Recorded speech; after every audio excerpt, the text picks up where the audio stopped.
네, 안녕하십니까. 넘버원 의학 채널 비욘디 구독자 여러분들. 저는 상명대학교 화학에너지공학과의 강사 교수라고 합니다.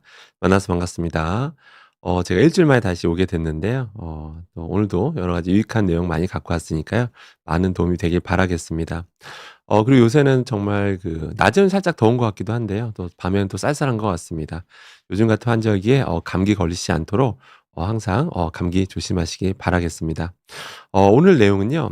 역시 뭐 알츠하이머병, 파킨슨병과 관련 있는 환경 독소들이라는 주제를 갖고 왔습니다. 뭐 궁금하신 것들이 많을 수가 있는데요. 내용 들으시다가 궁금한 내용 있으시면 편하게 채팅창에 글 남겨주시면 제가 그중에 선별해서 답변 드리도록 하겠습니다. 뿐만 아니라 또 어떤 뭐 의견 주실 거 코멘트 있으시면 역시 뭐 채팅창에 글 남겨주시면 제가 선별해서 답변 드리도록 하겠습니다. 자, 그럼 오늘 내용 시작하도록 하겠습니다. 참고로 저 알츠하이머병, 파킨슨병 관련해서는 많은 분들이 이미 뭐 다양한 전문가분들을 통해서 뭐 TV라든지 뭐 유튜브 등을 통해서 많이 들으셨을 거예요. 이것이 얼마나 심각한 병인지, 또 이것을 유발하는 원인들이 정말 다양하게 많이 연구되고 있고 이제 밝혀지고 있거든요. 그런데 오늘 제가 말씀드릴 거는 전 화학 전문가로서 이 알츠하이머병의 원인들, 원인들 정말 많잖아요. 많은 것 중에서 어떤 환경 독소들도 영향을 미칠 수 있다라고 해서 어떤 것들이 원인이 되고 있는지 연구된 것들을 연구 결과 위주로 말씀드릴 거고요. 생활 속에서 이런 것들을 어떻게 하면 피할 수 있는지도 제가 차근차근 설명드리도록 하겠습니다. 자, 아침이라 그런지 조금 목이 좀 잠겨 있어서 좀 양해 부탁드리겠습니다. 자, 아무튼 차근차근 살펴보겠습니다. 최근 논문인데요. 보시는 것처럼 2025년 1월에 발표됐습니다. 얼마 안 됐죠? 최근에 나온 논문이고 미국의 애리조나 주립대에서 주도로 한 연구 결과입니다.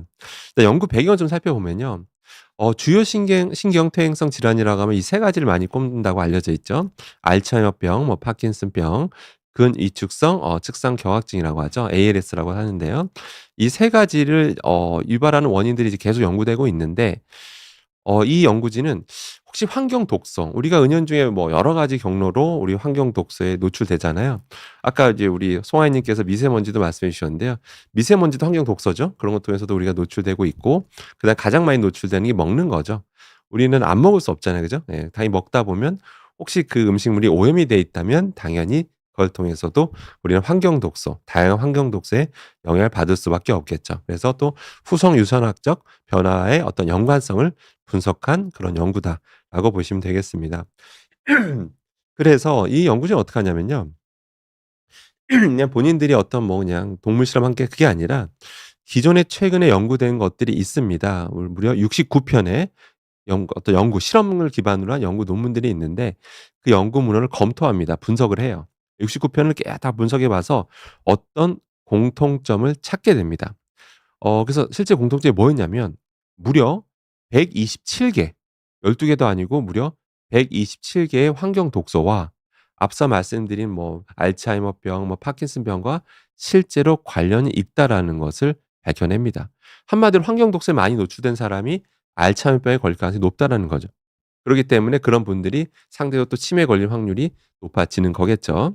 그런데 더 충격적인 결과도 찾아내게 됩니다.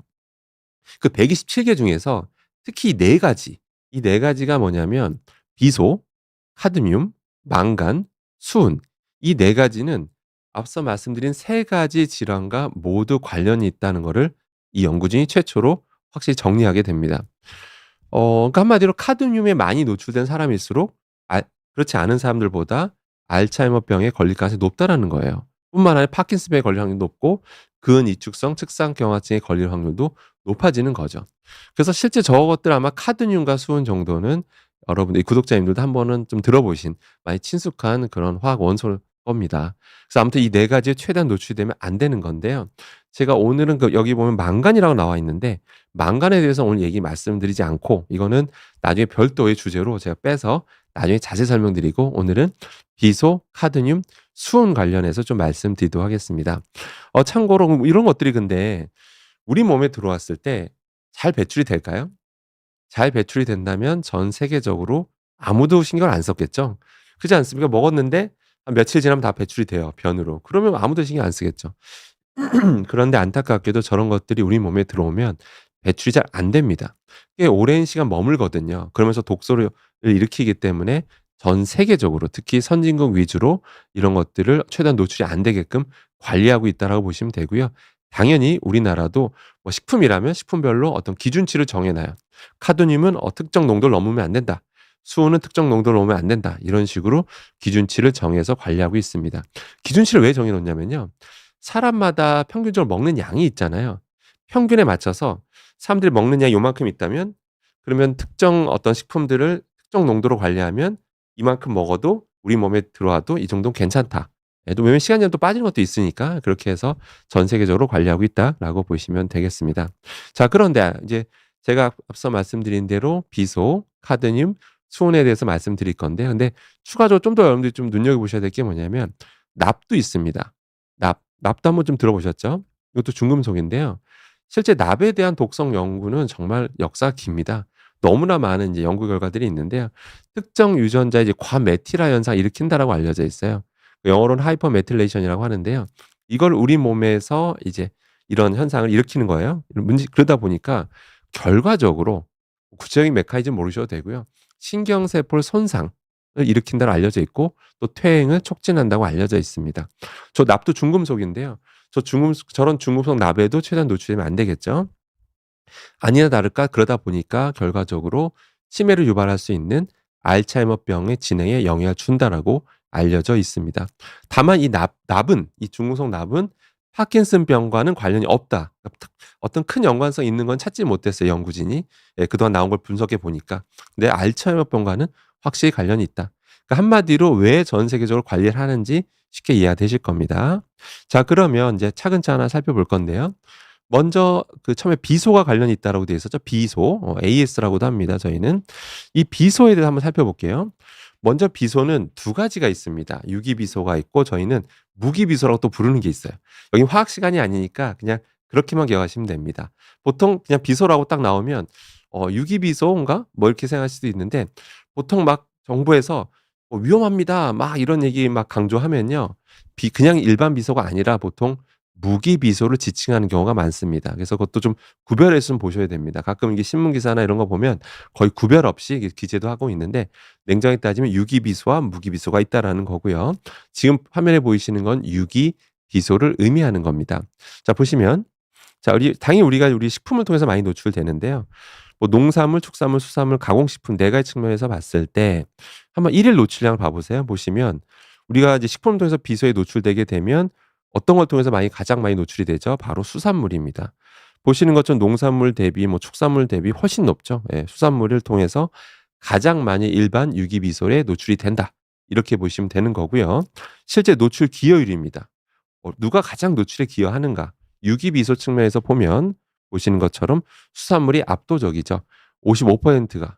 그러니까 여러분 몸을 딱 검사를 했는데 피 검사를 했는데 유기비소에 많이 오염이 돼 계시다라고 봤을 때 그럼 그거에 기여한 거의 절반은 수산물이었다라고 보시면 되겠습니다. 네, 그렇게 이해하시면 되고요. 자, 그런데 앞서 말씀드린 대로 실제 중요한 건 위험한 건 무기비소라고 말씀드렸습니다. 자, 무기비소 한번 살펴볼게요. 이게 정말 우리 몸에 들어와서 오랫동안 이제 독성을 일으키거든요. 그래서 이제 심각하게 생각하는 건데요. 자, 보시는 것처럼 일단 오염도부터 한번 봐 보세요.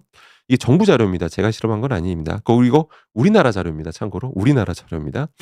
2016년에 한번 조사를 했고요. 대규모 조사를 했었고 2022년도에 조사를 해서 23년도에 분석해서 24년도에 이제 결과 발표 나온 이 자료가 가장 정부의 공신력 있는 최근 자료라고 보시면 되겠습니다. 자 그러면 오염도를 한번 볼게요. 농산물 보시면 무기비소인데 0.073 밀리그램 퍼 킬로그램이 이게 ppm을 의미합니다. 농도예요. 자 보시면 농산물보다 추산물이 2016년에 훨씬 높았죠. 보시는 것처럼. 자 그런데 2022년도 실험을 해 보니까 실험도 한두 건 한 거 아닙니다. 그냥 많은 수백 건 총 합친 거는 1,000 건이 넘습니다. 했더니 농산물은 역시 뭐 0.06 측정은 되는데 수산물 한번 보세요. 농산물은 오염도가 줄었어요. 17.8% 오히려 줄었죠. 심지어 가공식품도 줄었습니다. 39.5% 줄었죠, 오염도가. 근데 수산물은 어떻습니까? 안 그래도 높죠. 무기비소가 높잖아요. 제일 위험하다는 무기비소가 0.293 높은데 2022 년도에 조사했더니 보시는 것처럼 오히려 25%가 증가하게 됩니다. 그러니까 수산물에서 지금 무기비소 오염도가 좀 증가 추세에 있다. 이렇게 보시면 되겠습니다. 무기비소가 안 제가 뭐 위험성과 지금 뭐 여러 가지 뭐 신경질환 관련이 있다라고 말씀드렸는데요.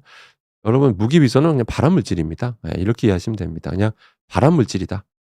그냥 발암 물질도 그냥 발암 물질이 아니라 1군 발암 물질입니다. 예, 이거는 국제암연구소에 지정한 1군 발암 물질이기 때문에 최대한 노출이 안 돼야 되는 건데 안타깝게도 우리나라 수산물 기준으로 봤을 때 지금 증가 추세에 있는 게 좀 안타까운 현실입니다. 예. 근데 오해는 하시면 안 되는 게 오해는 하시면 안 됩니다. 오염도 측면이고요. 근데 예를 들어서 어떤 게 오염은 덜 됐지만 이걸 너무 많이 먹으면 실제 몸에 들어오는 기혈은 그게 높을 수가 있는 거죠. 그죠?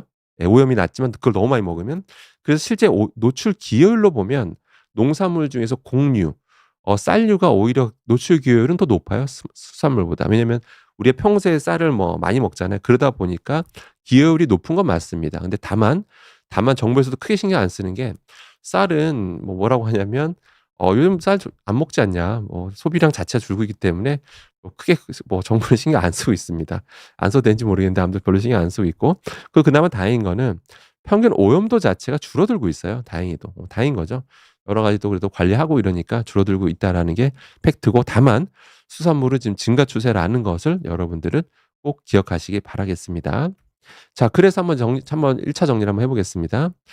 지금 일단 수산물이 지금 증가 추세에 있잖아요. 그죠?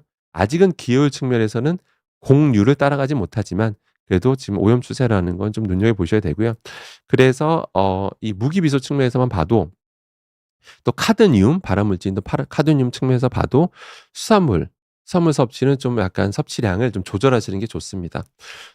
제가 무슨 수산물에 원한이 있거나 그런 건 아닙니다. 저도 수산물을 굉장히 좋아하는데 이 화학자 측면에서 봐도 이런 오염돼 이런 특정 중금속의 오염도가 자꾸 높아지고 또 무기비소도 오염도가 높아지고 있기 때문에 반드시 좀 '섭취량은 좀 조절이 필요하다.' 그러니까 수산물이 무조건 나쁘다 그건 아닙니다. 당연히 좋은 성분들이 많죠. 근데 환경이 오염되면서 나오는 일인 거예요. 그러니까 수산물은 반드시 어떤 죄가 없다. 수산물은 죄가 없습니다. 예. 거기 어업 종사자도 죄가 없다. 그냥 단순히 바다가 오염돼서 그런 거다. 이렇게 기억하시면 되겠습니다. 그다음에 여기 제가 여기 참치캔 이렇게 적어 놨는데요. 이거는 이제 또 정부 조사 결과를 발표를 좀 말씀드리면 앞서 그 수은 얘기 나왔었죠, 수은. 수은 얘기가 나왔었는데 우리가 수은의 노출이 노출 기여율. 우리가 과연 수은에 오염돼 있다면 좀 오염돼 있거든요. 근데 사람마다 다 다르잖아요. 근데 노출 기여율 측면에서 봤을 때 가장 기여를 많이 하는 1 위가 노출 기여율 1 위가 바로 가다랑어였습니다. 가다랑어. 다랑어류가 가장 기여율이 높았는데요. 근데 가다랑어 하면 사람들이 느낌이 잘 안 오세요. '내가 가다랑어에 노출될 일이 있나?' 이렇게 생각할 수가 있는데 가다랑어로 만드는 게 참치통조림인 경우가 많습니다. 그래서 여러분들은 주로 참치통조림 통해서 이런 좀 수은이 많이 노출된다라고 보시면 되겠습니다. 물론 아직은 정부가 아직은 괜찮은 수준이다라고 말은 하고 있는데 그래도 기여율이 높은 건 맞으니까 역시 저 자체가 좋은 성분도 너무 많지만 지금 바다가 오염되면서 나온 현상이거든요. 참치캔에서는 아무 잘못이 없습니다. 그래서 역시 '섭취량을 좀 조절할 필요가 있다.'라고 제가 좀 당부드리고요. 그다음에 앞서 말씀드린 대로 정부가 아직은 신경 안 쓰고 있지만 그 이 섭취량 자체가 워낙 많기 때문에 나타나는 현상인데요. 무기비소 측면에서 봤을 때 노출 기여율이 높은 게 이제 쌀이긴 합니다. 그래서 근데 역시 아까 정부 발표대로 쌀 섭취량 자체가 줄고 있다라고 하니까 그나마 이거 다행이라고 생각해야 될지 모르겠는데요. 그래서 섭취량 자체를 줄일 필요가 있고요. 그럼 이런 말씀드리면 '도대체 뭐 먹고 살아야 되는가?' 이렇게 생각할 수가 있는데요. 오히려 단순합니다. 오히려 단순한 게 일단 전체적으로 소식하면 아무 걱정하실 필요 없고요. 제 방송도 보실 필요도 없습니다. 그러니까 기본적으로 소식하는 분이 왜 건강한지를 알 수 있는 그런 자료들이다 이렇게 보시면 되고요.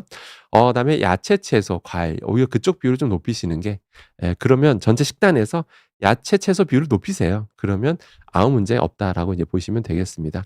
물론 야채, 채소도 너무 과한 섭취를 하면 안 되겠죠. 그래서 전체적으로 좀 적게 드시는 게 좋다라고 보시면 되겠습니다. 그래서 1차 결론입니다. 1차 결론은 이런 신경퇴행성 질환 지금 치매 환자가 조금 몇 년 지나면 이제 100만 명에 육박한다라고 알려져 있잖아요. 그죠? 예. 그래서 지금 심각한 상황인데 치매를 유발하는 원인 중에 하나가 알츠하이머병이라고도 알려져 있는 만큼 그거에 관련 있는 게 저 4 가지 비소, 카드뮴, 망간, 수은이라고 합니다. 그래서 망간은 오늘 얘기 말씀 안 드렸는데 저 3 가지는 확실히 관련이 있기 때문에 아까 말씀드린 대로 좀 '음식 조절하는 게 좀 중요하다.'라고 여러분들은 기억하시면 되겠습니다. 자, 그러면 잠깐 질문 좀 받고 그다음 또 이어서 가도록 하겠습니다. 송하연 님께서 "미세먼지가 안 좋다고 들었어요. 맞나요?"라고 하셨는데 예, 뭐 네, 안 좋습니다. 또 매우 안 좋습니다. 예, 슬픈 일이지만 어 예, 사실입니다. 미세먼지를 이제 분석해 봤는데 중금속, 납, 카드뮴 이런 게 다 검출이 되고요. 예. 저걸 들이마시면 우리 몸에 쌓이는 겁니다. 예, 쌓이는 거 맞고요. 지금 미세먼지에 관련된 연구가 좀 계속해서 이루어지고 있습니다. 이루어지고 있고요. 근데 지금 뭐 계속 나오는 결과들이 뭐 좋은 얘기는 하나도 없고요. 다 안 좋은 것들 뿐입니다. 지금 참 슬펐던 얘기가 뭐냐면 제가 사실은 작년 8 월까지 1 년간 미국의 캘리포니아 주의 이제 샌디에고라는 도시에서 이제 방문 교수로 갔어요. 이제 캘리포니아 주립대에 방문 교수로 1 년간 있었는데요. 1 년간 생활하면서 가장 부러웠던 게 사실은 공기였습니다. 예, 정말 공기질이 너무 좋아서 이런 미세먼지가 영어로 fine dust거든요. 근데 그 말을 잘 모르는 사람들이 너무 많아서 미국 사람들 그걸 모르고 살더라고요. 그래서 실제 미세먼지 수치가 너무 낮고 근데 우리나라는 너무 높죠.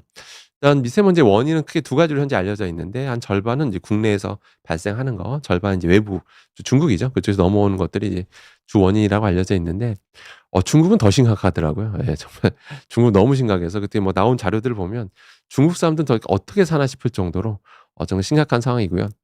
일단은 뭐 여러 원인이 있지만 또 중국은 우리나라랑 다르게 석탄 난방을 합니다. 석탄 난방. 우리나라는 집집마다 다 가스보일러 쓰잖아요. 근데 거기는 석탄 때우는 단지들이 너무 많습니다. 그래서 석탄을 때우다 보면 뭐 이산화탄소는 말할 것도 없고 이런 미세먼지도 과량 발생하게 됩니다. 그게 하고 나서 희석되면 상관이 없는데 이제 그게 계속 어마어마하게 발생하면서 그게 바람 타고 우리나라로 넘어오기 때문에 그게 좀 심각한 거죠. 그래서 이게 참 우리나라만 노력한다고 되는 건 아니고 전 세계적으로 좀 특히 중국과 협력해서 해결해야 되는데 어떤 해결책이 있는지 모르겠습니다. 아무튼 뭐 그런 상황이고요. 그래서 아무튼 오늘 같이 미세먼지가 심각하다고 하는 날은 정말 그 마스크 KF94 마스크 쓰시면 그래도 꽤 많이 걸러집니다. 뭐 100% 걸러지는 건 당연히 아니고요. 근데 꽤 많이 필터되는 효과가 있기 때문에 반드시 좀 마스크 착용하고 외출하시길 좀 당부드리도록 하겠습니다. 특히 어르신분들께서는 더더욱 신경 쓰시기 바라고요. 그다음 신현리 안 님께서 뭐라고 질문 주셨냐면요. "주방에서 쓰는 매직 스펀지 제품이 멜라민으로 만들었다는데 얼마나 잔류하는지 궁금합니다."라는 이제 좋은 질문 주셨는데요. 요즘 매직 스펀지 굉장히 많이 쓰십니다. 아주 불티나게 팔리는 걸로 알고 있고 이걸 제조하는 회사가 또 되게 많죠. 예. 또 요즘 중국에서도 많이 생산하고 있어서 수입품으로도 많이 들어오고 있는데요. 저것은 멜라민이라고 하는 플라스틱 소재입니다. 멜라민으로 만드는 건 맞고요. 어떻게 만드는지 간단히 말씀드리면 멜라닌이라는 화학 물질이 있고 포르말데히드라고 있어요. 참고로 포르말데히드는 1급 발암 물질입니다. 이제 그걸 이제 화학 반응시켜 가지고 만드는 플라스틱이 바로 멜라민입니다.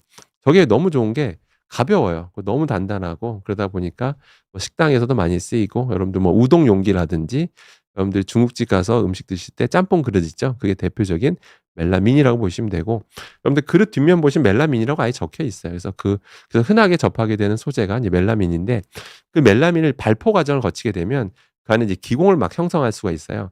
그럼 그게 바로 여러분이 알고 계는 매직 스펀지입니다. 그 매직 스펀지. 그래서 굉장히 기적 강도도 우수하고 그 기공을 형성해서 표현력이 늘어났거든요. 그렇기 때문에 그걸로 문지르게 되면 정말 뛰어난 세척력을 보일 수가 있게 되는 거죠. 자, 그러면 "저 멜라민 수지는 조심해야 되느냐?"라고 질문 주시면 기본적인 주의점은 필요합니다. 주의사항이 있는데 일단 기본적으로 이제 많은 질문들 주시는 게 첫 번째가 뭐냐면 "멜라민 내에 포름알데히드가 잔류하고 있지 않은가?" 이제 이런 질문을 많이 주시는데요. 근데 결론은 실제로 아주 미량이나마 포름알데히드 잔류하는 건 맞고요. 근데 문제는 저거 자체를 저는 위험하다 말씀드리는데 사용 용도가 저기다가 무슨 매직 스펀지 위에다가 우리가 음식을 올려 놓고 먹고 그런 건 아니잖아요. 말 그대로 그냥 문질러서 쓰는 거고 설령 미량 노출됐다 하더라도 우리가 문지를 때 뭐 그냥 문지르듯 하지만 결과적으로 다시 또 물로 헹궈내잖아요. 그죠? 물로 헹궈내고 다시 한번 이 뽀드득 손으로 한번 이렇게 뽀드득 소리가 날 때까지 헹궈 주시잖아요. 그러기 때문에 실제 우리 사용 조건을 고려해서 보면 저게 위험한가라고 봤을 때 그렇게 평소에는 걱정하실 필요는 없습니다. 그런데 이거는 조심하실 필요가 있습니다. 주의사항은 있어요. 이게 이제 사람들이 아까우니까 이것도 이제 결국 재활용도 잘 안 되고 이러다 플라스틱이다 보니까 보통은 이거를 이제 막 써요. 이게 막 문질러 써요. 그다음에 이제 건조시키죠. 건조시켜요. 그다음에 다시 이제 또 어느 정도 이제 다시 이제 건조됐다 싶으면 또 다시 문질러서 이제 씁니다. 예. 완전 뭐 정말 다 없어질 때까지 쓰려고 하시는데 이제 문제는 어떤 일이 벌어지냐면 충분히 이제 젖힌 상태에서 쓰시면 상관이 없는데 이게 완전 건조 상태에서 또 마른 거, 그러니까 어떤 건조된 표면에 묻어 있는 이물질을 이제 문지르다 보는 과정에서 미세한 가루들이 생길 수밖에 없어요. 멜라민 가루들이 생길 수밖 발생할 수밖에 없습니다. 그럼 그게 공기를 타고 들어오게 되면, 여러분 호흡기로 들어오게 되면, 여러분 자녀라든지 여러분이라든지 여러분 가족이 이걸 들이마시게 되면 굉장히 몸에 해롭습니다. 예, 굉장히 해롭다. 이걸 꼭 기억하셔야 됩니다. 미세 가루가 발생할 수밖에 없어요. 그렇기 때문에 가급적이면 이렇게 흐르는 물에 좀 문지른다든지 이런 식으로 쓰시는 게 좋고, 너무 완전히 건조된 상태에서 쓰시는 거는, 그러니까 처음엔 모르겠는데 처음보다는, 그러니까 나중에 여러 번 쓰게 되면 점점 기계적 강도가 약해져서 문지르면 문지를수록 굉장히 그런 미세 가루가 발생할 수밖에 없어요, 건조된 상태에서 쓰게 되면요. 그래서 그런 것들은 좀 주의하실 필요는 있겠습니다. 예. 거기까지만 조심하시면 되겠습니다. 그다음에 인생 후반전 님께서 "음식도 다 오염되어 있는데 어떻게 먹는 게 안전한지 궁금합니다."라고 하셨는데요. 일단 음식이 제일 중요하다는 건 뭐 여러분들 뭐 당연히 다 아실 텐데요. 사실 음식 뭐 특히 오염도가 좀 심각한 건 맞는데, 그래도 근데 그래도 정부에 나름 관리를 하고 있고요. 근데 심각한 건 앞서 말씀드린 대로 지금 오염도가 계속 상승 중인 것들이 대부분 수산물인 경우가 많습니다. 예. 좀 안타깝죠. 예. 그렇기 때문에 특히 또 이런 육지 근처에서 양식하는 것들이 있죠. 했을 때 그런 것들 보면 지금 뭐 발암 물질인 뭐 카드뮴 이런 것들 조사해 보면 되게 높게 나와요. 대표적인 게 굴, 꼬막 이런 거 조사하면 정말 높게 나옵니다. 1등 했습니다. 굴이 아마 가장 최근 조사에서 카드뮴 1 등한 게 굴이었고 2 등이 꼬막이었나 아마 그럴 겁니다. 이제 그러니까 그게 굴, 꼬막은 아무 잘못이 없어요. 그러니까 육지 근처에서 나오는 여러 가지, 우리나라가 제조업이 발달한 나라잖아요. 뭐 대표적인 게 일본, 한국, 중국 뭐 이런 뭐 인도네시아 뭐 이런 베트남 이런 나라들이 제조업이 발달한 나라, 전 세계 공장이라고 불리고 있잖아요. 그럼 그런 데서 감히 제조업 발달한 나라들은 폐수가 많이 나올 수밖에 없어요. 폐수는 버리는 게 불법도 아니고요. 그러다 보니까 희석해서 이제 버리기만 하면 아무 불법이 아닙니다. 그러다 보니까 이제 수산물 오염도가 좀 높아지고 있는데요. 그래서 저도 수산물 좋아하지만 그래도 별미를 먹는 그냥 별미를 먹는 식품입니다. 그렇기 때문에 기본적으로 소식을 하시되 이런 수산물 같은 경우는 조금 섭취량을 좀 조절하실 필요는 있다. 완전히 끊으려고 하면 삶이 괴롭고 힘듭니다. 예를 들어서 일하시는 분들은 직장에서 이제 구내식당 가면 밑반찬으로 나왔는데, 예, 뭐 다 수산물로 나올 리는 없지만 그래도 나왔는데 아예 뭐 안 먹기는 어렵잖아요. 그래서 조금 뭐 소량만 딱 덜어서 드신다든지 그런 게 가장 현명한 방법이 아닌가라고 생각이 듭니다. 그다음에 반백의 품격님께서 "수산물을 줄이고 오메가3를 보충하는 건 어떨까요?"라고 해 주셨는데요. 제 개인적인 의견을 드리면 여러분 사실은 여러분 그 가끔 정기 검진 받으시잖아요. 당연히 받으실 텐데요. 받으시게 되면 여러분 몸은 사실 거짓말을 못 하지 않습니까? 여러분 뭐 딱 피 검사했는데 수치가 나오잖아요. 뭐 중성지방 수치가 너무 높다든지. 예. 그렇게 됐을 때 의사가 딱 봐도 심각해요. 물론 이제 식습관을 어떻게 조심하라라고 지침을 보통 주잖아요. "식습관 어떻게 하십시오."라고 의사가 지침을 주실 텐데, 여러분 몸 상태에 맞춰서 주실 텐데, 근데 그렇게 그 방법대로 따랐는데도 피 검사할 때마다 뭐 중성지방 수치가 높다라든지, 그럼 보통 의사가 이제 권하긴 할 겁니다. 뭐 "오메가3 정도는 뭐 가끔씩 드시는 게 좋겠다." 그런 측면에서는 그렇게 의사가 권한다면 당연히 드시면 좋겠죠. 근데 아무튼 그렇게 이해하시면 될 것 같습니다. 예. 그렇게 이해하시면 될 것 같고, 근데 수산물은 단순히 뭐 오메가3 뭐 이런 관계를 그렇게 보실 필요는 없고, 근데 수산물 자체가 아까 말씀드린 대로 이런 중금속 오염도가 자꾸 높아지고 하는 추세이기 때문에 기본적으로 그냥 줄이시는 게 좋고, 오메가3 섭취 여부는 그거는 의사분과 관련해서 여러분들이 몸 진단을 받으신 다음에 판단하시는 게 제일 좋겠습니다. 그러시면 될 것 같고요. 그다음에 송지현 님께서 "3분 요리 카레에 중금속이 있나요? 고체 가루나 가루 형태의 카레에는 중금속이 없는 거라면 조리 용기에 의한 건지 궁금합니다."라고 하셨는데요.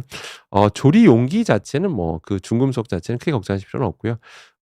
보통 다 식품 그 자체라고 보시면 되고요. 그냥 짧게만 말씀드리면 이런 당연히 카레에서 중금속 나오죠. 모든 식품에 대부분 나온다는 걸 보시면 됩니다. 다만 거의 농도가 중요하죠. 얼마큼 많이 오염됐느냐 적게 오염됐느냐 그 차이다라고 보시면 됩니다.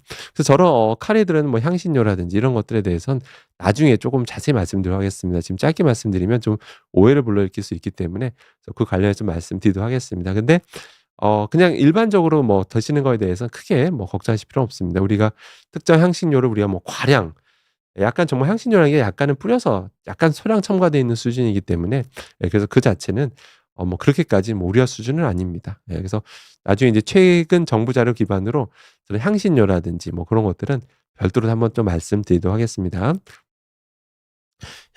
자 그다음에 송지연 님께서 "포장 용기를 끓는 물에 담글 때 용출된다면 덜어서 냄비에 데우면 괜찮을까요?"라고 하셨는데요. 일단은 포장 용기라 하면 종류가 너무 많기 때문에 한 가지 뭐 좀 구별해서 말씀드리겠습니다. 포장 용기 하면 또 많이 쓰는 게 일반은 그 우리가 배달시키면 검은색 플라스틱 용기 많이 오잖아요. 근데 그런 것들은 대부분 PP, 폴리프로필렌인 경우가 많고요. 그다음에 포장 용기 또 많이 쓰는 게 우리 그 스티로폼 느낌 나는 거 있잖아요. 스티로폼 느낌 나는 게 우리가 만두 포장 용기로도 그걸 많이 쓰고 뭐 많이 쓰시죠. 근데 그런 거 같은 경우는 실제로 안 좋습니다. 그냥 그 스티로폼 느낌 나는 것 자체는 그게 PS라고 해서 폴리스타이렌입니다. 폴리스타이렌을 그 발포해서 만든 거거든요. 이제 그렇다 보니까 그런 거는 이제 뜨거운 물 정도가 아니라 그냥 그 뜨거운 음식 자체가 닿아도 미세하게 스타이렌이 용출되거든요. 또 뿐만 아니라 이제 폴리스타이렌 미세 플라스틱도 이런 마찰되는 과정에서 우리가 나오기 때문에 또 폴리스타이렌 미세 플라스틱 같은 경우는 요새 연구 결과가 폭발적으로 나오고 있는데요. 뭐 좋은 얘기는 하나도 없습니다. 뭐 안 좋은 게 너무 많고 그러기 때문에 가급적이면 포장 용기를 이용하는 것보다 직접 가서 드시는 게 제일 좋고요. 그래서 아무튼 스티로폼 느낌 나는 건 좀 조심하실 필요가 있습니다. 근데 일반 이제 PP 입장에서 보면 그러니까 가장 우리가 뭐 배달시키면 가장 많이 나오는 형태잖아요. 보통 또 검은색으로 보통 많이 돼 있죠.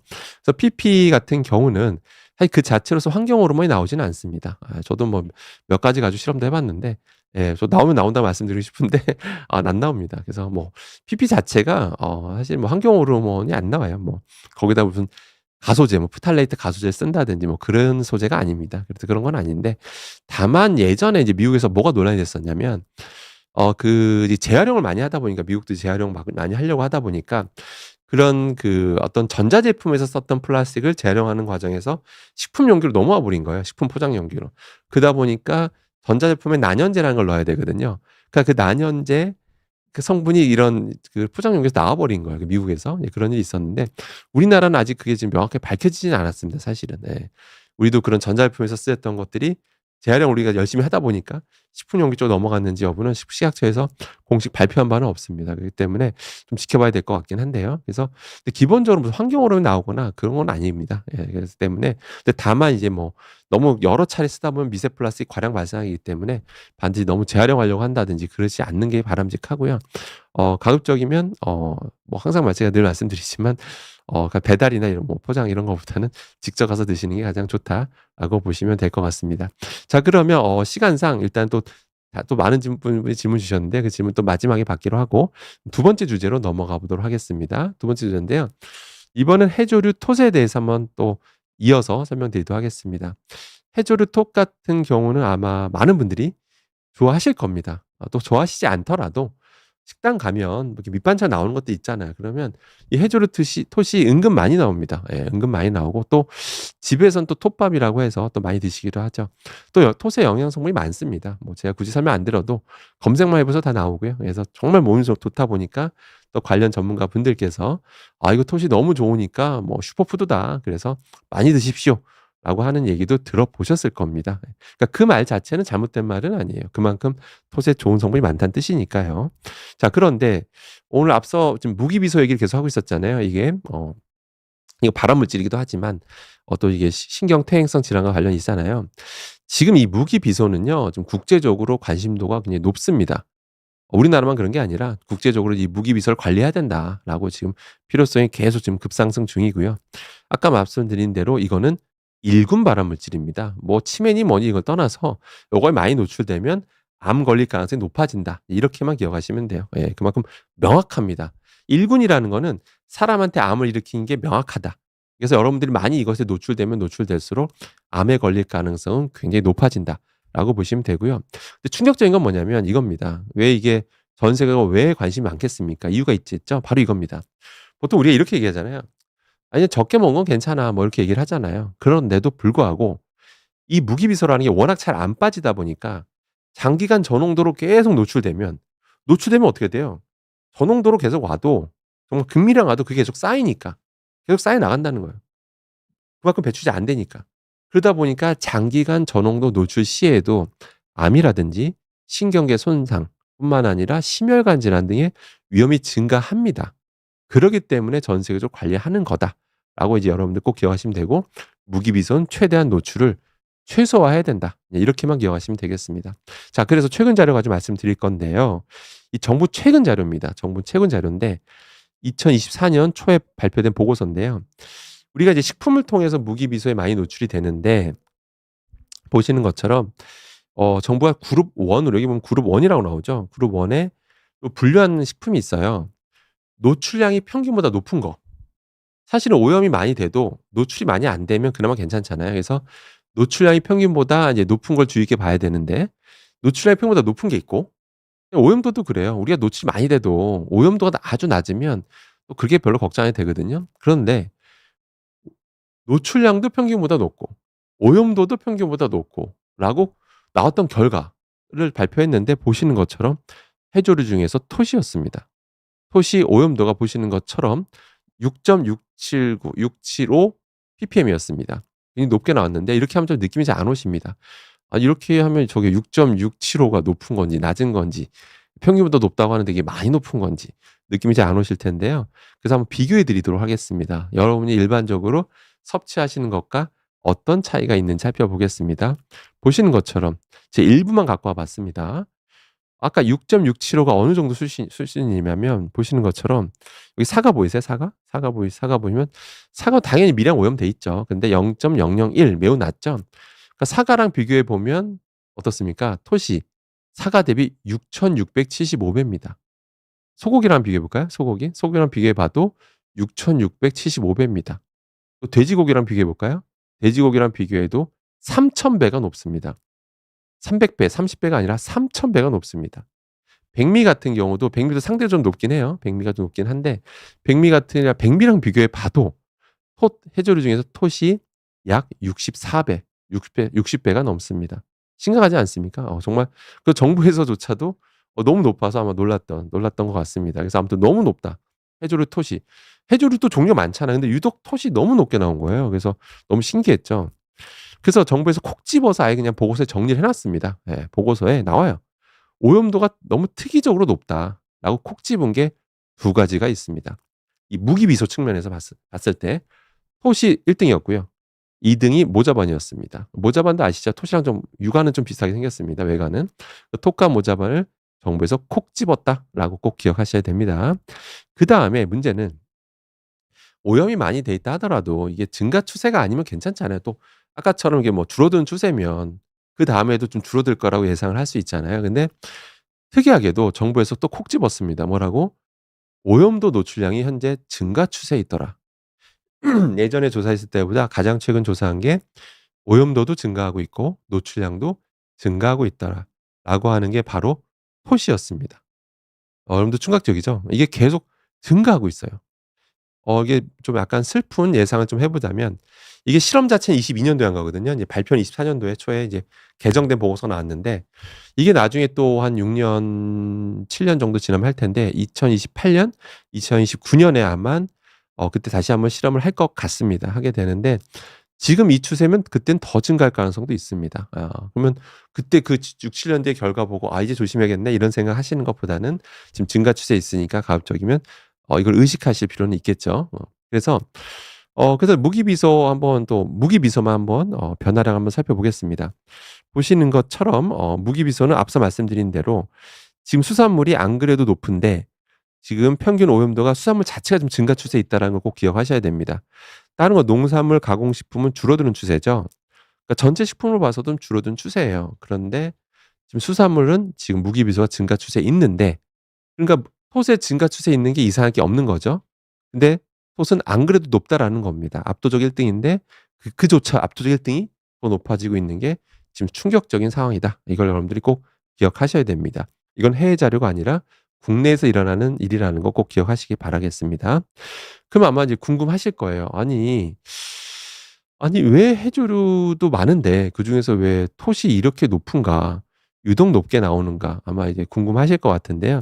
그래서 좀 말씀드리면 일단 이 연안의 안반 부착형 해조류입니다. 그러니까 해조류 중에서 이 안반의 부착형 해조류라고 우리가 보통 분류를 하는데요. 그러다 보니까 어떤 일이 벌어지냐면 아무래도 역시 육지로부터 영향을 더 많이 받겠죠. 또 그게 부착해 있다 보니까 이게 지하수라든지 지하수를 통해서도 이렇게 나오거든요. 지하수에 포함돼서도 흘러나가게 되는데 지하수 영향을 당연히 많이 받게 되고요. 저런 식으로 존재하다 보니까 두 번째는 역시 산업 폐수의 영향을 또 많이 받을 수밖에 없다라는 거죠. 예. 당연히 육지의 영향을 가장 많이 받는다. 토시. 그렇게 기억하시면 되겠습니다. 뿐만 아니라 이 세포벽이 좀 특이해요. 이 톳의 세포벽 구조가 좀 특이합니다. 기공이 굉장히 많아요. 굉장히 많습니다. 기공이 많다는 얘기는 뭐냐면 표면적이 매우 넓다는 뜻입니다. 표면적이 매우 넓어요. 표면적이 넓다는 얘기는 무슨 얘기죠? 당에 달라붙을 수 있는 무기비소가 달라붙을 수 있는 면적이 넓다는 얘기예요. 또 달라붙고 이게 잘 빠지면 상관이 없어요. 그잖아요. 붙을 수는 있잖아요. 근데 떨어질 수 있잖아요. 근데 떨어져야 되는데 잘 안 떨어져요. 제가 그냥 간단히 말씀드리면 화학 특성상 이 세포벽의 화학 특성상 무기비서가 결합을 잘하고 있어요, 세게. 강하게 결합하고 있고 표면적이 넓다 보니까 계속해서 누적해 나가는 겁니다. 누적해 나가다 보니까 이걸 톳을 가지고 실험하다 보면 굉장히 높은 농도로 이 무기비소가 검출이 되고 있는 겁니다. 그래서 그렇게 기억하셔야 됩니다. 그렇기 때문에 이제 이걸 보시면 여러분들이 톳을 너무 그냥 많이 드시는 거는 그러니까 톳에 좋은 성분이 많은 것도 그건 정말 사실입니다. 팩트인데 그런데 이렇게 오염도가 높아져 가고 있는 것도 사실이라는 겁니다. 무기비소 측면에서는. 1군 발암물질이라고 지정한 그게 것도 많아지고 있기 때문에 여러분들 이런 것도 알고 섭취하시는 게 좋습니다. 그래서 뭐든 많이 먹으면 안 좋다라는 결론에 또 도달하게 되는 거죠. 그럼 정부 입장을 한번 살펴볼게요. 아니 정부도 뭔가 입장이 있을 거 아니에요. 그죠? 정부도 입장이 있을 텐데 당연히 모든 정부가 이렇게 보고서를 딱 마련하면 어떤 이 정부 입장이라는 게 있습니다. 보도 자료도 내고요. 뭐 그렇게 하는데 일단은 그러면 이렇게 자꾸 수산물 오염도 높아지고 있잖아요. 또 톳은 너무 심각하고 뭐 그런데 정부는 아직은 뭐라고 하고 있냐면 그 현행 기준을 유지하겠다. 현행 기준을 유지하겠다. 그러니까 딱히 더 엄격하게 하진 않겠다. 예를 들어서 현재 기준 농도가 있잖아요. 그 농도를 더 낮춰서 뭐 그렇게 더 엄격하게. 낮추면 통과 못한 애들이 많겠죠. 이제 그런 건 팔지를 못하게 되는 거예요. 누구도 팔지 못하고 팔면 처벌을 받게 됩니다. 근데 현재까지는 괜찮다. 그 이유가 뭐냐면 인체 노출 안전 기준이라는 게 있어요. 그러니까 우리가 노출이 되지만 이 정도 노출량은 뭐 괜찮아. 이 정도 노출량은 노출된 건 맞는데 우리가 오염돼 있는 건 맞는데 여러 가지 독성 결과도 이렇게 봤을 때 이 정도 노출되는 수준은 괜찮다라고 이제 판단을 하고 있는 겁니다. 아직까지는 판단하고 있는 겁니다. 근데 여러분들 알고 계셔야 될 게 뭐냐면 정부가 말하고 있는 인체 노출 안전 기준이라고 하는 게 뭐냐면 단일 독성을 기준으로 하는 겁니다. 그러니까 무기비소 측면에서만 놓고 봤을 때 이건 괜찮아라고 말을 하는 거예요. 실제 수많은 실험 결과들이 뭐냐면 단일 독성으로 실험한 결과들이에요. 어떤 생쥐를 실험할 때 무기비소를 왕창 먹여요. 또 그렇게 하면서 나온 결과들이거든요. 그런데 여러분들 우리가 무기비소에만 노출이 됩니까, 여러분들? 딱 한 가지 성분에만 노출되는 게 아니죠, 안 좋은 거가. 그런 게 아니죠. 종합적으로 노출이 되잖아요. 무기비소만 오는 게 아니라 카드뮴도 노출되고 수은도 노출되고 요새 막 논란이 되고 있는 과불암물에도 노출되고 농약에도 노출되고 미세 플라스틱에 노출되고 다양하게 종합적으로 노출되거든요. 종합적으로 봐야 되는 게 뭐냐면 바로 복합 독성입니다. 복합 독성 연구가 충분히 안 됐어요, 사실은. 그러니까 무기비소가 이 정도 존재하는데 안전한데 다른 거랑 같이 있을 때 어떤 시너지가 나는지 그런 거는 복합 독성 충분히 연구가 안 됐다라는 걸 꼭 기억을 하셔야 됩니다. 아무튼 그렇게 기억하셔야 되고요. 그러니까 위험하다고 알려진 건 최대한 노출이 안 되는 게 제일 좋은 겁니다. 예. 그러니까 완전히 노출이 안 되는 건 불가능해요. 반드시 노출은 되게 돼 있는데 최대한 노출은 이제 줄일 필요는 있는 거죠. 근데 아무튼 정부 입장만 놓고 봤을 때 정부는 현재까지는 뭐 일반적인 섭취량으로 괜찮아라고 현행 기준 유지하겠다 말을 했는데 희한하게도 뭐라고 돼 있냐면 정부 보고서에 뭐라고 나와 있냐면 현행 기준을 유지한다라고 말을 해놓고선 문장 한번 읽어보십시오. 뭐라고 돼 있냐면 톳 모자반의 무기비소 저감을 위한 조리 섭취 가이드의 지속적인 홍보가 필요하다. 라고 발표를 하고 있습니다. 이게 좀 약간 약간 좀 예 약간은 모순돼 보이지 않습니까? 그러니까 현행 기준을 유지할 건데 뭐 그 얘기는 뭐 괜찮다는 얘기죠. 괜찮은데 근데 딱 저렇게 뭐라고 되어 있죠? 톱 모자반에 무기비소 저감을 위한 조리 섭취 가이드의 지속적인 홍보는 필요하다.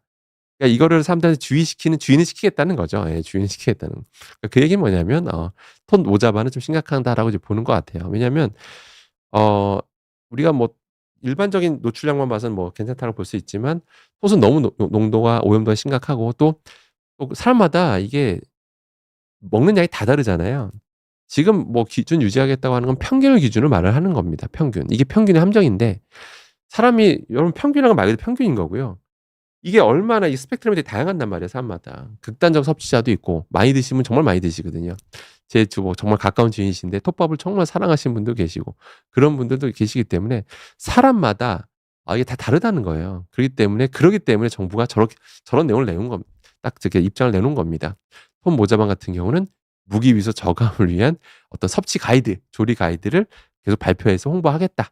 이렇게 얘기를 하는 겁니다. 예, 이렇게 이해하시면 되고요. 그래서 결론은 이 얘기는 무슨 얘기입니까? 최대한 노출을 자제하라는 거죠. 조심하라는 거죠. 그래서 제가 이제 답을 알려드리겠습니다. 예. 톳은 다시 얘기지만 좋은 성분이 많습니다. 좋은 거 맞고요. 그런데 딱 이것만 기억하십시오. 예, 이것만 딱 기억하시면 됩니다. 혹시 집에서 드시게 된다면 반드시 저렇게 팔팔 끓이십시오. 그냥 톳을 놓고 팔팔 끓이십시오. 뭐 이미 구매할 때부터 끓여져 나온 거라고 하는데요라고 해도 또 한번 끓이십시오. 예. 또 한번 완전 건조된 채로 팔거든요. 예. 건조된 채로 팔면요. 반드시 다시 팔팔 끓이십시오. 그 물 버리시고 또 다시 한번 끓이시든지. 이렇게 하게 되면 어떤 일이 벌어지냐면 톤 내엔 다양한 화학 성분이 존재하는데 저기 팔팔 끓이는 과정에서 특정 성분이 빠져나오면서 무기비소가 같이 빠져나오는 경우가 발생해요. 그래서 실제로 저렇게 하면 무기비소량이 줄어듭니다. 예, 실제 효과가 있어요. 그렇기 때문에 정부에서도 자꾸 저런 식으로 홍보를 하고 있습니다. "무조건 팔팔 끓여라. 팔팔 끓여서 무조건 삶아라. 최대한 삶아서 드셔야 된다."라고 이제 그렇게 홍보하고 있는 거죠. 그만큼 무기비소는 우리 몸에 들어오면 잘 안 빠지는 1군 발암물질이라는 거 꼭 기억하셔야 되겠습니다. 그리고 저도 톡 같은 거 먹긴 먹습니다. 안 먹는 건 아니고요. 다만 이게 뭐 우리가 식당 갔을 때 밑반찬으로 나오면 그냥 건강 일 주일에 한 번 정도 이게 식당 가면 피할 수는 없어요. 가끔 톳이 밑반찬 한 번은 나오더라고요. 일 주일 정도 이게 저도 월화수목금 이제 뭐 밥을 먹게 되면 어떤 식당 가면 항상 밑반찬으로 나오는데 그냥 약간 뭐 집어 먹는 정도, 예 딱 집어 먹는 정도가 별미를 먹는 정도, 예 이렇게 섭취하고 있습니다. 그러니까 뭔가 제가 이렇게 뭔가 말씀드린 '절대 무조건 끊어야지.' 이렇게 생각하시면 너무 힘들고요. 예 그렇게 하면 너무 힘듭니다. 인생 자체가 힘들어지게 되겠죠. 그렇기 때문에 그냥 저런 걸 아시면 그냥 '섭취량 조절하셔야겠다.' 이렇게 기억하시면 되겠습니다. 그래서 오늘 2 차 결론은요. 인제 무기비소 전 세계적으로 관심이 뜨거운 그런 이제 화학 원소인데요. 이 무기비소 같은 경우는 보신 것처럼 1 위가 톳입니다. 1 위가 톳이기 때문에 그리고 수산물 자체가 지금 오염도가 제일 높고요. 무기비소 증가 추세라는 거 꼭 기억하시고요. 그중에 단연 1 등은 톳이다. 그래서 좀 섭취를 하실 기회가 생기신다면 좀 조절하시기를 당부드리도록 하겠습니다. 자 그러면 이제 제가 하고 싶은 얘기는 다 드렸고요. 말씀드렸고요. 그럼 이제 남은 시간 동안 제가 좀 질문에 답변 드리도록 하겠습니다. 먼저 발리 가고파 님께서 질문 주셨는데요. 참고로 저도 발리에 한번 가 봤습니다. 발리 가 봤는데 좋더라고요. 예 또 가고 싶은 곳이긴 합니다. "사과 같은 과일 껍질째 먹는 경우가 많은데 물로만 헹궈도 농약에서 안전할까요?"라는 좋은 질문을 주셨습니다. 좋은 질문이면서 어려운 질문이기도 합니다. 사실 농약의 종류는 굉장히 많거든요. 보통 두 가지로 보통 구분을 합니다. 뭐냐면 이 침투성 농약이 있고 비침투성 농약이 있습니다. 예. 그러니까 침투성 농약, 비침투성 농약이 있는데 과연 현지에서 이 농약 종류를 얼마나 어떻게 썼는지 는 당연히 이런 과수원 농가마다 다르기 때문에 일괄적으로 말씀드릴 수는 없습니다. 그래서 참고로 침투성 농약이 쓰여져 있다면 그거 자체를 씻는 거로 침투성 농약을 빼는 것은 힘듭니다. 예. 좀 매우 힘들다라고 보시면 되고요. 다만 비침투성 농약이만이라도 그걸 우리가 제거해야 되겠잖아요. 그죠? 그래서 비침투성 농약 같은 경우는 사실은 물로 헹궈도 꽤 많이 제거가 되는 건 맞아요. 근데 100% 제거는 이제 또 다른 문제잖아요. 그래서 가급적이면 팁을 알려드리면 참고로 제가 이제 하도 이제 뭐 위험성 얘기를 제가 하도 많이 하다 보니까 대안 좀 개발해 달라 이런 얘기를 정말 많이 듣거든요. 하루에도 몇 번씩 듣습니다. 그래서 관련해서 저런 농약 제거제 뭐 아주 안전한 농약 제거제를 지금 개발 눈에 띄는 결과를 지금 나오는 그런 개발에 성공했고요. 그래서 근데 제가 뭐 제가 생산할 수 있는 공장을 갖고 있는 게 아니기 때문에 대량 생산할 수 있는 업체를 이제 찾아서 찾고 있는 중이고요. 그래서 찾게 되면 하반기부터 출시하는 걸 목표로 하고 있습니다. 그래서 그런 거 아무튼 좀 아무튼 최대한 안전하고 효과 있는 그걸로 지금 출시하려고 하고요. 나중에 이제 그런 거 나오면 사용하시는 것도 한 방법일 수 있겠습니다. 근데 그전까지는 어떻게 좀 팁을 알려드리냐면 밀가루 활용하셔도 꽤 효과를 볼 수는 있어요. 그래서 집에 밀가루 하나 놓으시고 저런 사과 같은 거 드실 때 또 껍질째 드시고 싶으시다면 물에다 밀가루 풀어 놓으신 다음에 사과를 담그신 다음에 한번 이게 문지르시는 거예요. 예, 문지르시게 되면 꽤 많은 효과를 보실 수가 있습니다. 그래서 밀가루 활용하시기를 좀 팁을 좀 알려드리고 저거는 침투성 농약에는 효과가 있다. 다만 비침투성 농약은 100% 효과가 있다라는 건 아니다.라고 기억하시면 되고요. 그리고 또 그 과일, 야채, 채소 전용 뭐 세척제라고 이제 뭐 파는 게 있는데 그것도 똑같습니다. 뭐가 똑같냐면 비침투성 농약에 대해서 효과가 있다라는 이제 얘기하는 거고 침투성 농약까지 완벽하게 되는 그건 검증된 거는 완벽하게 검증된 건 없습니다. 예, 그런 건 아니고 예. 왜 침투됐다는 건 어디까지 침투됐는지 그것도 그 기준에 따라 달라지는 거거든요. 그 결과라고 하는 거는. 그래서 꼭 그렇게 기억해 주시기 바라겠습니다. 그다음에 또 그다음 거 한번 질문 받아보겠습니다. 신현리 안 님께서 어떤 질문 주셨냐면 수입 농산물에 농약 잔류량도 궁금한데요. 나라에서 규제를 하는지요? 바나나 씻어 먹어야 하는지요? 라고 질문 주셨는데요. 당연히 우리나라도 그 수입 농산물에 대해서 당연히 기준치를 갖고 관리하고 있고요. 다만 어마어마한 양이 들어오기 때문에 그거를 한번 생각해 보시면 아실 텐데요. 이게 그런 걸 전부 다 검사할 수는 없어요.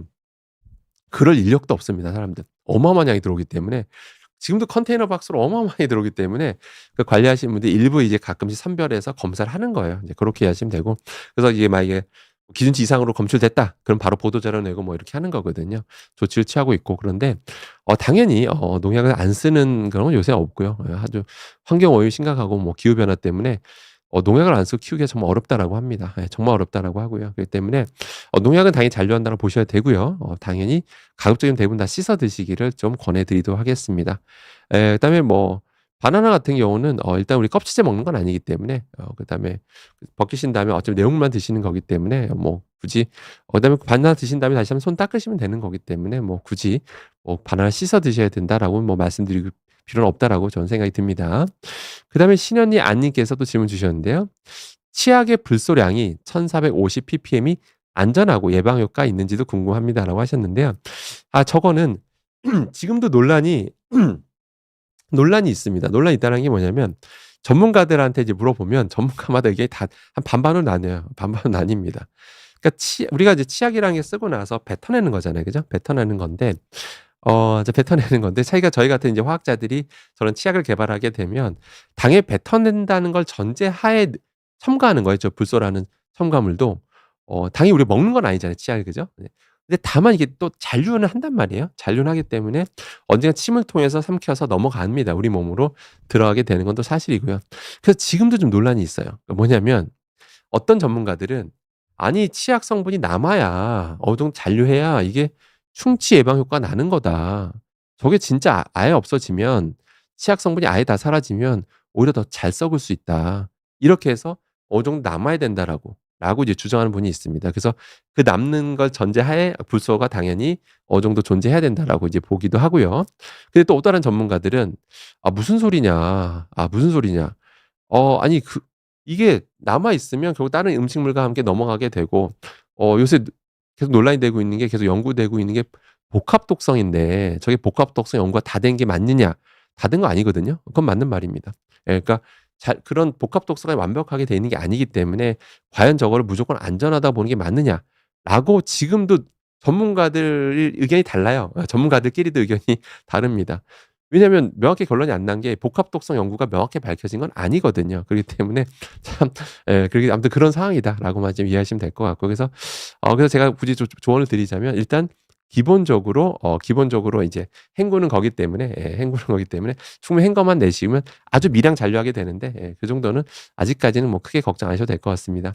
어제 주어진 시간이 시간이 다 지났는데요. 오늘도 오전 11시 이렇게 이른 시간에 성원해 주셔서 감사드리고요. 다음에 저는 다음 달에 첫째 주, 셋째 주에 와서 다시 또 좋은 내용으로 여러분들께 들려드릴 수 있도록 하겠습니다. 성원해 주셔서 감사드리고요. 저는 다음에 뵙겠습니다. 감사합니다.